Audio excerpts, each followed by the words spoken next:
নানা কারণে আসলে এবারের যে নির্বাচন সেটি অনেক বেশি গুরুত্বপূর্ণ। 16 বছর আসলে একটানা আমরা একটা সরকারকে আসলে ক্ষমতা দখল করে থাকতে দেখেছি। তার পতন হয়েছে ছাত্র জনতার আন্দোলনের মাধ্যমে এবং সামনে যে নির্বাচনটি আসছে ধারণা করা হচ্ছে সেটি একেবারে ধারণা বলতে প্রত্যাশা করা হচ্ছে সেটি অনেকটাই স্বচ্ছ হবে, অনেকটাই আসলে অংশগ্রহণমূলক হবে। সেই প্রত্যাশার জায়গা থেকে আসলে নতুন দলের সৃষ্টিও আমরা দেখতে পাচ্ছি। ছাত্রদের মধ্য থেকে নতুন দল কয়েক মাস আগেও যেটি আসলে আমাদের চিন্তাভাবনার মধ্যে ছিল না, তারা আমরা দেখেছি 16ই ডিসেম্বর তারা একটা নিজেদের বড় ধরনের শোডাউন দেখিয়েছে এবং তারা সারা দেশ থেকে ঢাকা শহরের বিভিন্ন ওয়ার্ড থেকে তারা হচ্ছে তাদের সংগঠনের ব্যানারে তারা বেরিয়েছে তাদের জানান দেওয়ার জন্য এবং রাজনৈতিক অঙ্গনে সেটা নিয়ে এখন ভালোই চর্চা চলছে। সেই নতুন রাজনৈতিক দল বা নতুন যে প্ল্যাটফর্ম তারা আনছেন তারা নির্বাচনে নিজেদেরকে শক্তিশালী বিরোধী পক্ষ হিসেবেও দেখার আশা ব্যক্ত করেছেন, সেটা নিয়ে কি বলতে চাইবেন? প্রথমত হলো মোস্ট ওয়েলকাম।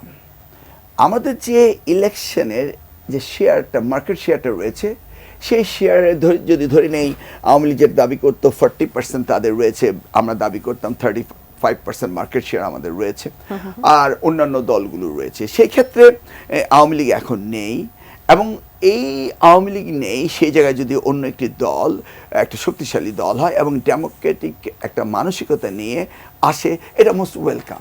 সেই ব্যাপারে কারোর কোনো আপত্তি থাকতে পারে না।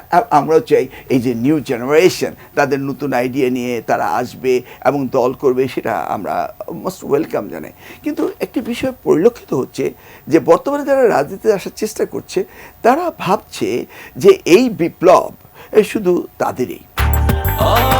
ব্রেকফাস্ট, টিফিন কিংবা স্ন্যাক টাইমে মজাদার আয়োজন মানে অল টাইম ব্রেড।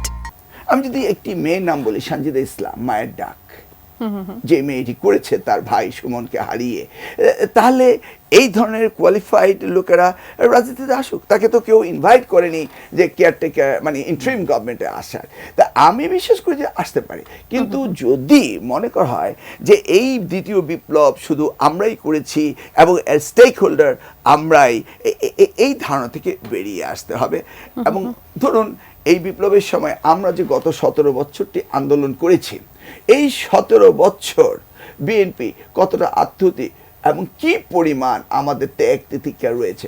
ধরুন 2022 সালের ডিসেম্বর থেকে 2023 সালের 28 অক্টোবর পর্যন্ত এই মানে নিয়ারলি 9 মান্থসে আমরা দেখেছি যে আমাদের 22 জনকে ডিরেক্টলি আত্মহতি দেওয়া হয়েছিল।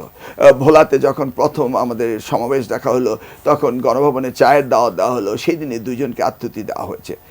এখন ধরুন একটি ক্রিকেট ম্যাচ আপনি 200 রানে জিততে হবে, সে যে 180 রান করে এসছে সকলে মিলে, আর 2 জন ব্যাটসম্যান আর ধরুন 10টা বল রয়েছে, সেই সময় লাস্ট ব্যাটসম্যান এসে 200 রান করে আমাদেরকে জিতিয়ে দিল।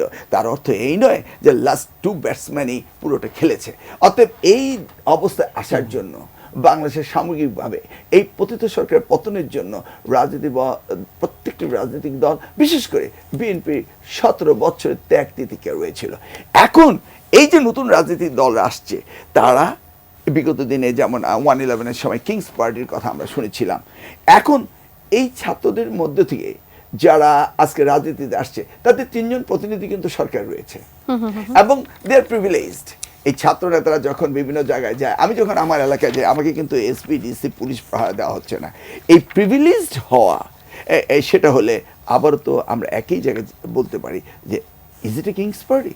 সেই প্রশ্নটা যে না হয়, আমরা যে সত্যিকার অর্থে একটি গণতান্ত্রিক সংগঠন গড়ে উঠুক এবং আগামী দিনে এই রাষ্ট্র পরিচালনায় তাদের ভূমিকা আসুক এবং এই যে বিপ্লব হয়েছে বিপ্লবে তাদের ভূমিকা আছে সেটাও তার রিকগনিশন, অসংখ্য ধন্যবাদ। সেটাই আমরা চাইছি। জি।